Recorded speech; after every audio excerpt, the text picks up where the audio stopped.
네, 유동호 본부장님 바로 모셔보죠. 안녕하세요. 안녕하세요, 본부장님. 네, 안녕하세요. 예, 일주일마다 꼬박꼬박 뵙습니다. 네, 네. 안녕하십니까. 예. 네. 글쎄요, 뭐 이번 주, 저번 주에 많이 움직이고 조금 쉬어간다? 저는 그런 느낌인데 어떻게 보셨습니까? 네. 그러니까 항상 시장의 흐름을 보고 있으면 네. 우리가 이제 어떻게 대응을 해야 될지를 고민을 하게 되잖아요. 네.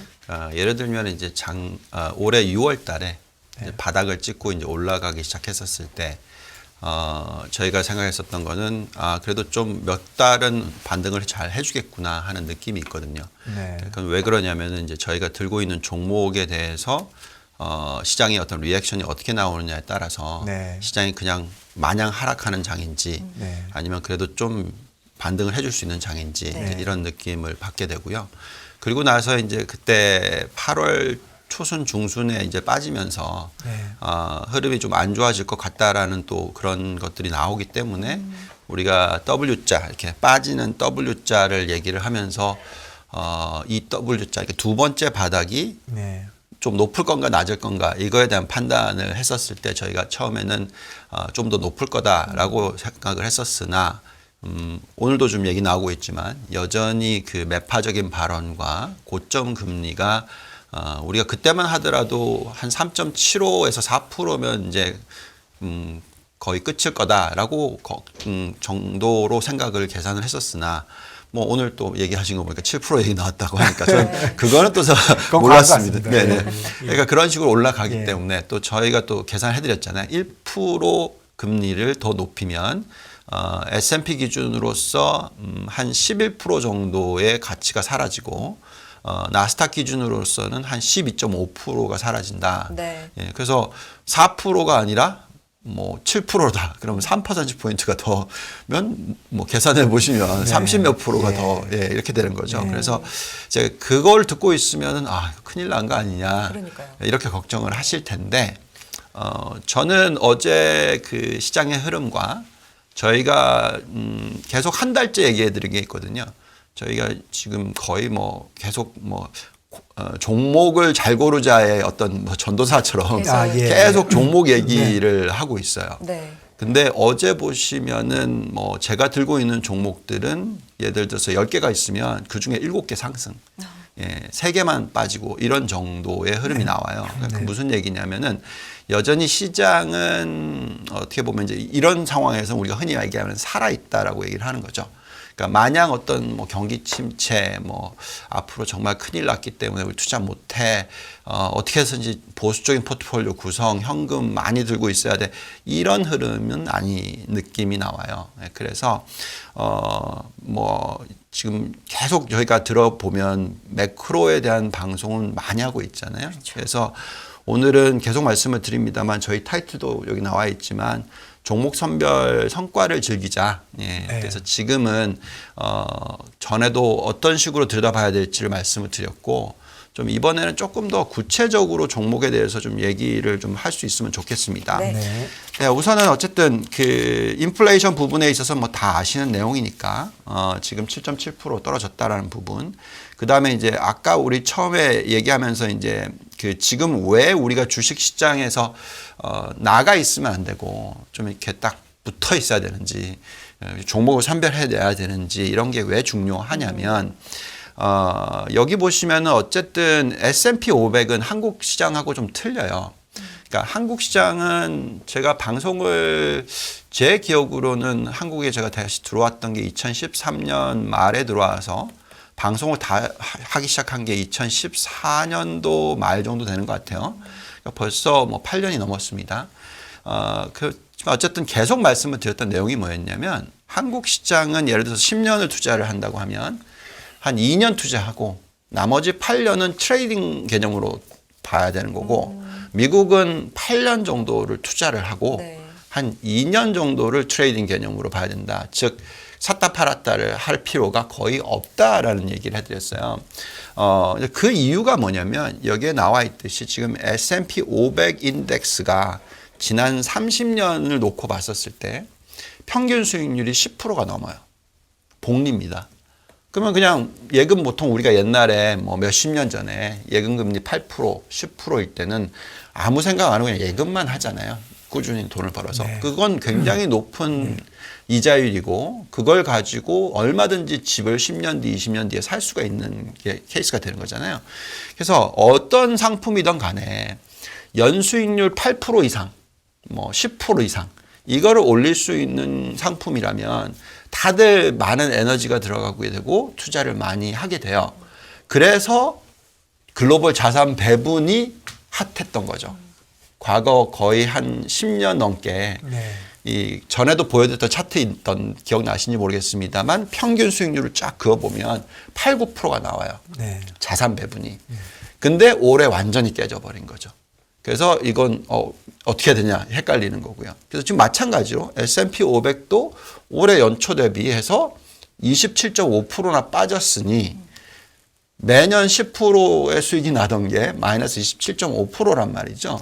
그러니까 이걸 도대체 여기는 지금 투자하면 안 되는 거 아니냐 이렇게 걱정을 하시는데 그거는 아주 종종 아주 가끔 일어나는 일이지 맨날 일어나는 일이 아니다라는 거죠. 그래서 이 결과값으로 보면은 만약에 저희가 이제 그 시장이 바닥을 다지는 구간이다라고 생각을 하시면 보통 변동성이 그 구간에 굉장히 많아요. 아래 위로. 그러니까 빠질 때도 막 몇 프로씩 빠지고 오를 때도 몇 프로씩 빠집니다. 마냥 빠질 때는 그냥 계속 빠지겠지만 이게 변동성이 굉장히 심해요. 근데 이럴 때 투자를 안 하고 있으면 완전히 돌았을 때 다 놓친다라는 거죠. 그래서 저희가 보니까 그 10번의 가장 높은 수익률이 났었던 때를 미스를 하게 되면 수익률이 아까 10% 넘었는데 이게 5%로 떨어진다. 복리가 그렇게 떨어지는 거예요. 30년의 복리가 10%이던 게 5%로 떨어진다. 이건 10년이 지나고 나면 20년이 지나고는 천지 차이가 되잖아요. 그렇죠. 엄청난 거죠. 네. 그래서 지금은 시장에 도망가 있기보다는 계속 종목을 선별해서 그나마 좀 마음 편하게 만들어 놓고 시장에 참여해 있어야 된다. 뭐 이런 얘기를 해드리는 겁니다. 그래서 지금 지난 그 금요일 날 일어났었던 그 추세는 금요일이었나요? 어쨌든 여기 보시면은 11월 10일입니다. 그러니까 지난 그 5.5% 폭등했던 날. 네. 그리고 나스닥이 그때 7.5%인가 네. 폭등을 했던 그래서 날이죠. 럭키세븐이라고 럭키 했잖아요. 세븐이라고 그랬어요. 제가 7.7% 저기 CPI가 나와서 7%. 네. 7% 올랐다. 그렇군요. 네. 그렇군요. 네. 그래서 그게 지난 거의 70년이네요. 70년에 15번째로 높은 상승률을 보였던 때다. 그래서 지금 이제 그 구간에 들어가 있어서 이럴 때는 물론 더 빠질 수도 있어요. 또는 바로 더 올라갈 수도 있는 거고. 그래서 변동성이 있을 때는 막 참아내기는 어려우니까 또 계속해서 말씀드리지만 종목 선별이 중요하다는 말씀을 드리겠습니다. 그 다음에 또 이렇게 변동성이 일어날 때 왜 또 시장에 들어가 있어야 되는지를 또 말씀을 드리면 우리가 지금 현재 시점에서 그러니까 인플레이션에 대해서 정말 이게 언제 제대로 뭐 안정을 찾을지에 대한 답이 없잖아요. 자꾸 7% 얘기 나오고 뭐 자꾸 이런 얘기를 하지만 그래도 한번 추세가 바뀌면 굉장히 높은 인플레이션 시대라 하더라도 어느 정도 한 몇 년간은 좀 안정을 찾는 구간이 나와요. 그리고 나서 또 다시 올라갑니다. 그래서 이게 보시면은 1970년대와 지금을 비교해 놓은 차트인데 이 오렌지색 선이 1972년부터 1984년입니다. 보시면은 이제 오른쪽으로 비교하는 건데 12%까지 폭등을 해요. 인플레이션이. 그리고 나서 보시면은 한 2년간 얼마까지 떨어지냐면 5%까지 떨어집니다. 그러니까 절반 정도 떨어진다는 거죠. 절반 이상 떨어진 3분의 1로 떨어지죠. 네. 그래서 또 다시 올라가요. 그리고 나서 또 다시 떨어지고 이런 식의 어떤 이 추세가 그래도 높은 인플레이션 시대에 만들어진다라는 거죠. 그래서 저희가 지금 그것을 가지고 얘기를 하자면 어쨌든 이 코스트 푸시 인플레이션, 그러니까 비용의 증가에 따른 인플레이션은 이제 거의 안정됐다라고 보고, 그 다음에 이제 고용 시장에 따른 인플레이션, 그러니까 수요의 증가에 따른 인플레이션도 좀 안정을 찾아갈 거라는 거고, 근데 그렇다 하더라도 이 숫자가 뭐 2%대로 미 연준이 바라는 숫자로 떨어지느냐 그렇지 않아요. 뭐 저희가 생각할 때는 한 3%, 뭐 한 3에서 4% 정도의 인플레이션 시대로 돌아간다라고 치면. 저희가 생각할 때는 어느 정도의 금리가 이런 구간이 나올 수 있다는 거죠. 보시면 11페이지 보시면 여기 보시면 인플레이션이 굉장히 높은 상황인데도 불구하고 떨어지는 추세가 나오니까 금리를 안 올려요. 박스권에 있습니다. 마찬가지로 또 이때도 마찬가지입니다. 아까 보시면 이렇게 빠지는 구간에. 그래서 저희가 지금 그 구간인 거 아닌가. 그러면은 금리를 지금 이제 4%잖아요. 3.75, 4%. 그래서 뭐 더 올릴 수 있겠죠. 5%까지. 근데 요 정도로 끝이고 다시 또 내려줬다가 또 올려줬다가 하다가 인플레이션이 또 다시 치고 올라간다. 그러면 또 올리겠죠. 그래서 저희는 지금은 어떻게 보면은 좀 종목만 잘 선별해 놓으면 변동성은 있으나 수익을 낼 수 있는 구간이다라는 거죠. 근데 이제 만약에 완전히 그 하락장이다. 이런 게 나올 때는 종목이 안 먹혀요. 그래서 저희는 지금 종목을 보고 공부를 해놓고 투자를 해놨는데 수익이 계속 나오고 있을 때는 그냥 편하게 투자를 하고 근데 갑자기 이제 수익이 안 나오기 시작하잖아요. 근데 그게 뭐 하루 일어나는 게 아니라 추세적으로 뭐 한 몇 주가 그런 모습이 나오기 시작한다. 그럼 진짜 걱정을 해야 돼요. 근데 지금 그렇지 않습니다. 뭐 예를 들면 반도체가 갑자기 이제 TSMC 투자 워런 버핏 얘기 나오면서 폭등을 했어요. 근데 또 어제 뭐 그저께인가? 그러면서 또 폭락을 해요. 근데 또 이제 다시 또 반등을 해요. 이런 식의 흐름이 나오면은 그 업종은 죽은 업종이 아니에요. 예. 경기가 어떻든 간에. 네. 그래서 그런 게 또 뭐 신재생 에너지 업종이든 아니면 전기차 업종이든 그러니까 저희가 가장 지금 좋게 생각하는 대표적인 4개 업종에 대해서 지난주에도 나와서 말씀을 드렸지만 첫 번째가 어쨌든 간에 인플레이션과 연관되어 있을 때 인플레이션을 낮춰주는 효과를 가져오는 업종들. 결국 생산성을 높여줄 수 있는 업종들. 그게 가장 대표적인 건 당연히 뭐 데이터 마이닝 할 때 필요하던 뭐 어쨌든 간에 모든 품목에 들어가는 반도체라는 거죠. 그래서 반도체가 어느 정도의 어떤 이 인플레이션을 낮춰주는 효과를 장기적으로 만들어준다. 이게 저희 개념이고. 그다음 두 번째는 당연히 전기차. 전기차는 부품이 왕창 줄고 전체 옛날에 100이었다면 이걸 30%로 줄여주고 당연히 그렇기 때문에 단가를 낮출 수 있는 효과를 가지고 오고 또 생산성 훨씬 더 높고 그래서 그런 업종이 들어가는 거고요. 그 다음에 이제 여기에 연결되는 게 신재생 에너지다라는 거고 신재생 에너지가 필요하고 앞으로 계속해서 무한대로 어떤 에너지를 창출해낼 수 있는 부분이니까 고갈되는 에너지가 아니잖아요.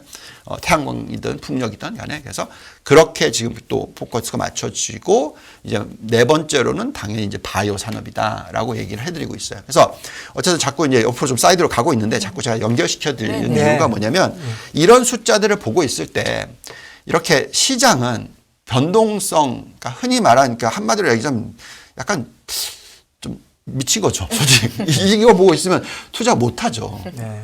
뭐 갑자기 막 36% 빠졌다가 갑자기 폭등을 75% 하다가 또 38% 빠졌다가 또 75% 폭등하고 이러면은 막 투자자가 막 힘들어 너무 운영하기가 너무 어려워지는 거죠. 네. 예, 근데 이거를 견뎌내고 할 수 있으려면 종목이 있으면 돼요. 종목을 공부를 하고 이렇게 하락 추세가 나오잖아요. 그러면 저희가 갖고 있던 종목들이 수익이 안 나기 시작해요.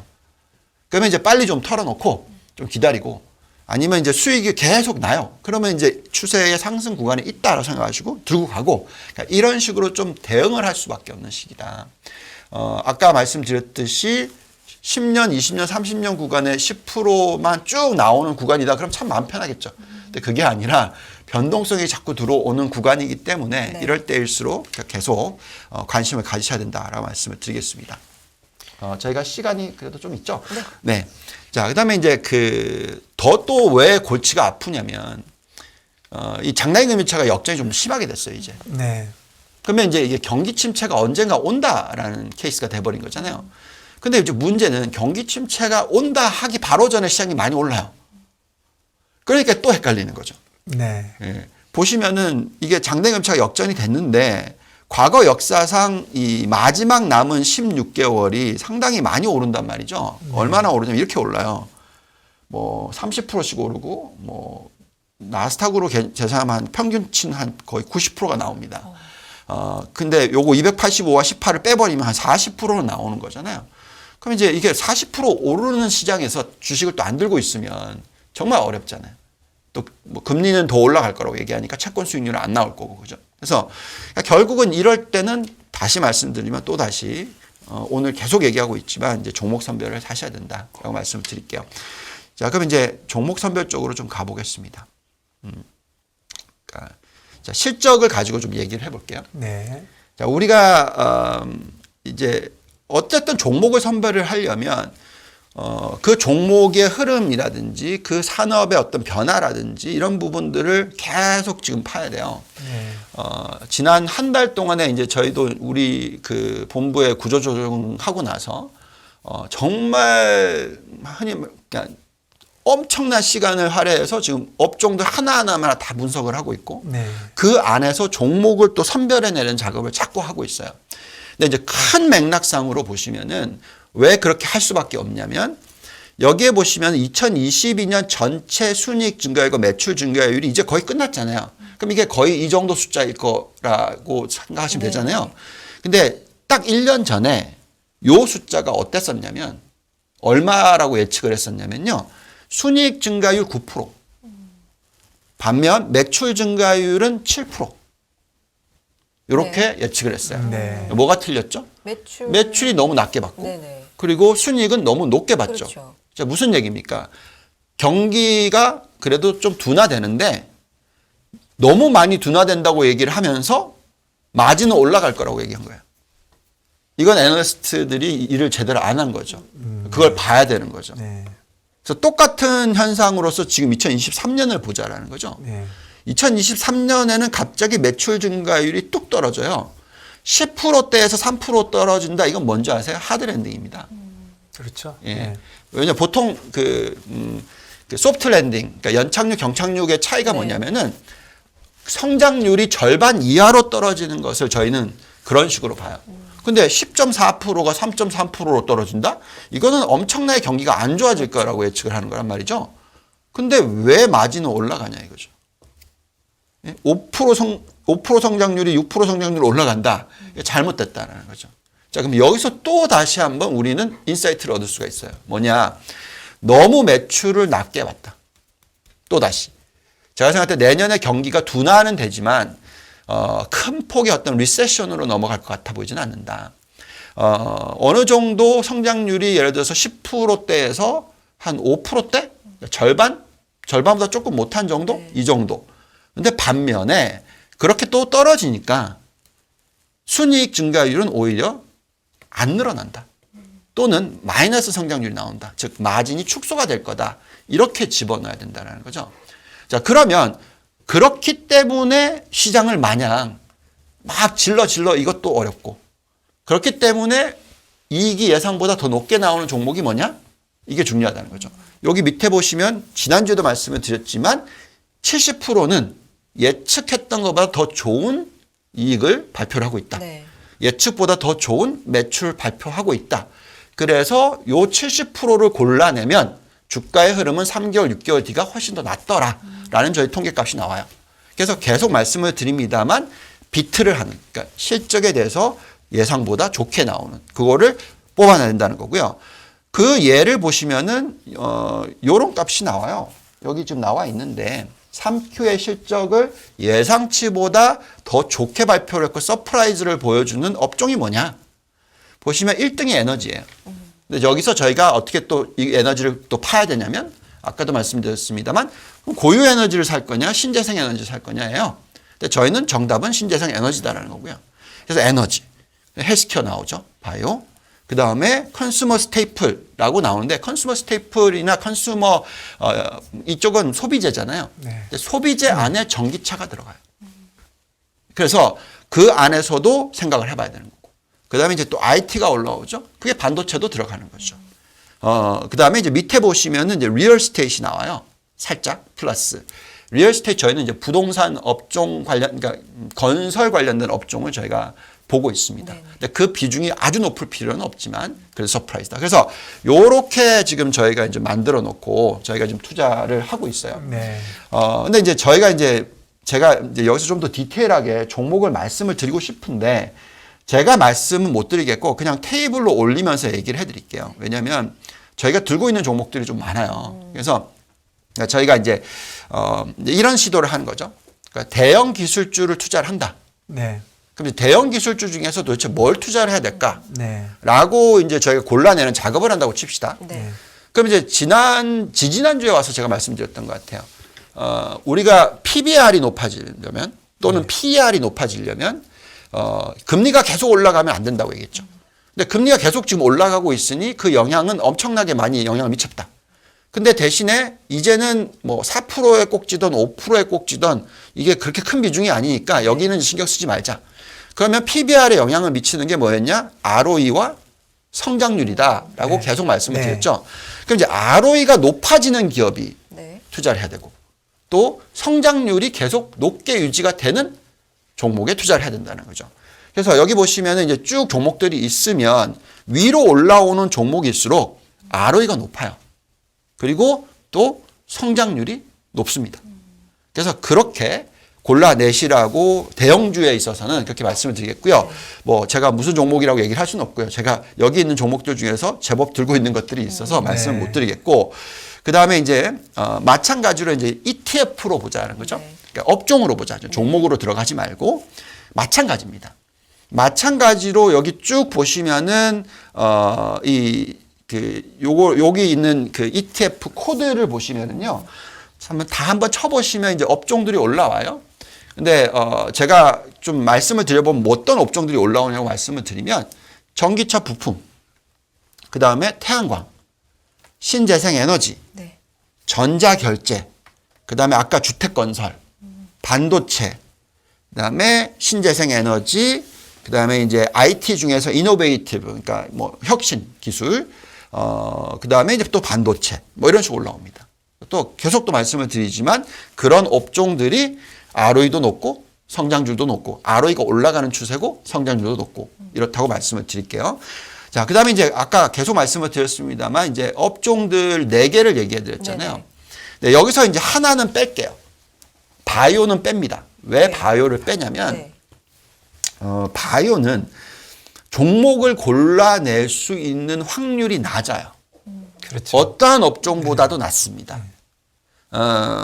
우리가 이제 그 반도체 같은 경우에는 이제 무어의 법칙이라고 얘기하죠. 그러니까 몇 년이 지나면 수요가 더블이 된다. 생산성이 더블이 된다 이거고, 그 말을 거꾸로 돌리면 이룸의 법칙이 돼요. 이룸의 법칙은 뭐냐면 바이오 산업에서 이건 자꾸 그러니까 조그맣게 되는 거잖아요. 그래서 한 7년이 지나면은 성공할 확률이 절반으로 떨어진다. 신약 개발에 있어서. 그래서 비용이 자꾸 올라간다는 네. 얘기입니다. 그래서 저희가 확률적으로 계산해 보니까 100개의 기업에 투자를 했었을 때 네. 성공할 확률은 3%밖에 안 돼요. 그럼 고르기가 어려우니까 네. 3%밖에 안 되는데 ETF를 사면 어떻게 되나요? 그렇죠. 그래서 제가 말씀드린 건 ETF를 사시라는 거고요.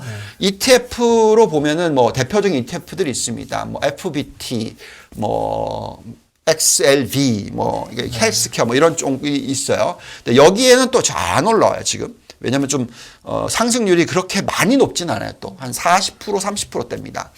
근데 이제 중요한 거는 그 세 개가 전체 97개가 다 실패했다 하더라도 연수익률 14%를 만들어줘요. 그러니까 100개를 다 투자를 하시면 그 3%의 수익이 몇천 프로가 나오다 보니까 평균 수익률 연간이 그렇게 나옵니다. 그래서 네. ETF를 사시라고 네. 계속 말씀을 드린 거고요. 그러면 이제 그거는 이제 넘어가고요. 네. 그렇게 어프로치를 하시라고 말씀을 드리겠고, 그러면 이제 반도체와 이 신재생에너지 이런 것들을 좀 말씀을 드려볼게요. 여기도 또 제가 종목은 말씀 못 드리지만 이렇게 리스트가 올라옵니다. 보시면은 기본적으로 이 반도체들도 성장률이 높거나 ROE가 높은. 네. 예, 여기서 계속 좀 공부를 좀 하셔야 됩니다. 네, 마무리를 네, 좀 이렇게 해주시면 해주실게요. 되겠고, 네. 신재생에너지도 마찬가지. 그리고 성장률이 가장 높은 쪽은 미국 쪽 신재생에너지 종목들이다라고 말씀을 드리겠고, 네. 마지막 전기차, 자동차도 보시면 미국과 한국과 중국입니다. 그래서 이 세 국가에 관련된 기업들을 보셔야 된다라고 말씀을 드리겠습니다. 네, 알겠습니다. 뭐 그냥 쭉 그냥 일사천리로 해주셨습니다. 전체적으로 지금 주식시장에서 빠져나갈 그럴 시기는 아니고 변동성이 크다고 해서 또 빠져나갈 시기는 아니다. 그리고 실제로 요즘 그 기대 변동치는 낮지만 실질 변동치가 네. 굉장히 높은 종목 섹터 뭐 지수 뭐 다 높으니까요. 예, 네. 그런 시장입니다. 네, 예. 오늘도 좋은 말씀 고맙습니다. 유동호 본부장님이었어요. 고맙습니다. 감사합니다.